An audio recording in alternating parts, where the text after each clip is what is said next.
Assalamualaikum warahmatullahi wabarakatuh. Halo teman-teman, hari ini kita akan bahas tentang vulkanisme, yaitu proses keluarnya magma dari dalam bumi ke permukaan. Proses ini nggak hanya menimbulkan letusan gunung api, tapi juga membentuk daratan, membawa manfaat, dan tentu saja bahaya. Nah, di video ini kita akan membahas tahap-tahap penting dalam proses vulkanisme. Yuk kita mulai sama-sama.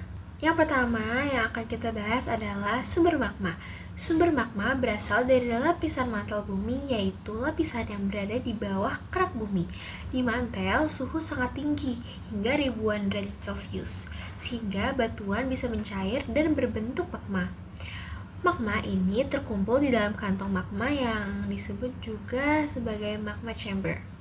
Yang selanjutnya atau yang kedua adalah proses pembentukan magma. Magma terbentuk karena beberapa faktor.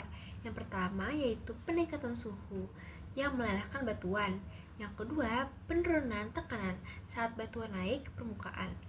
Yang terakhir atau yang selanjutnya itu adalah penambahan air dari lempeng samudra yang menunjam ke bawah lempeng benua, yang bisa disebut sebagai proses subduksi.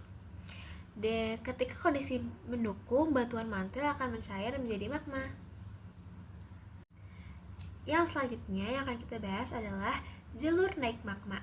Setelah terbentuk, magma akan naik ke permukaan melalui retakan atau celah di kerak bumi. Jalur ini disebut pipa atau saluran erupsi. Magma naik karena memiliki tekanan yang lebih besar daripada tekanan di sekitarnya.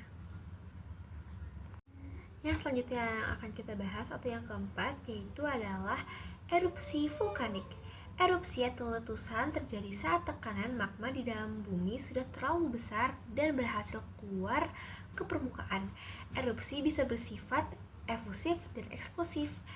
Yang pertama akan kita bahas adalah efusif. Efusif itu adalah lava mengalir pelan dan membentuk gunung yang landai.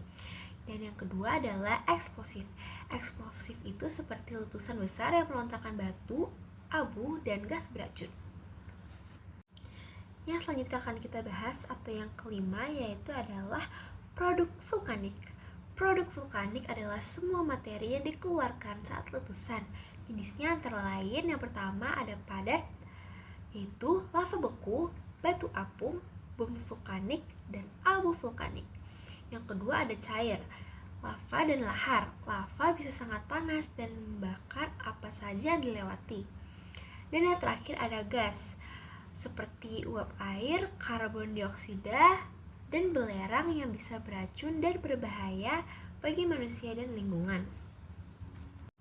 Yang selanjutnya yang akan kita bahas, yang nomor 6 adalah dampak vulkanisme. Dampak vulkanisme ini bisa menimbulkan dampak negatif dan dampak positif. Dari dampak positifnya dulu, yang pertama adalah tanah jadi subur karena abu vulkanik.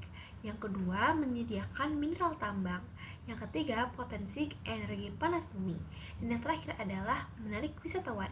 Untuk dampak negatifnya adalah letusan bisa mengacaukan pemukiman. Yang kedua, lahar dan awan panas bisa mematikan. Dan yang terakhir adalah abu vulkanik mengganggu penerbangan dan pernapasan. Selanjutnya yang ketujuh adalah pembentukan gunung berapi. Gunung berapi terbentuk dari endapan material vulkanik yang menumpuk setelah letusan berulang kali. Lava yang membeku, abu vulkanik, dan batuan akan membentuk gunung secara bertahap. Bentuk gunung bisa berbeda-beda. Misalnya, yang pertama adalah Gunung Perisai. Gunung Perisai ini landai dan lavanya encer. Dan yang kedua adalah Gunung Strato, tinggi dan kerucut, letusannya kuat. Dan yang terakhir adalah Gunung Maar, bentuk kawah luas akibat letusan eksplosif. Nah, jadi proses vulkanisme itu sangat panjang, dari pembentukan magma hingga letusan dan dampaknya. Walau berbahaya, vulkanisme juga membawa banyak manfaat bagi kehidupan. Dengan memahami prosesnya, kita bisa lebih siap dan waspada. Itu saja yang bisa saya sampaikan. Kurang lebihnya mohon maaf bila ada salah-salah kata. Wassalamualaikum warahmatullahi wabarakatuh. Dadah.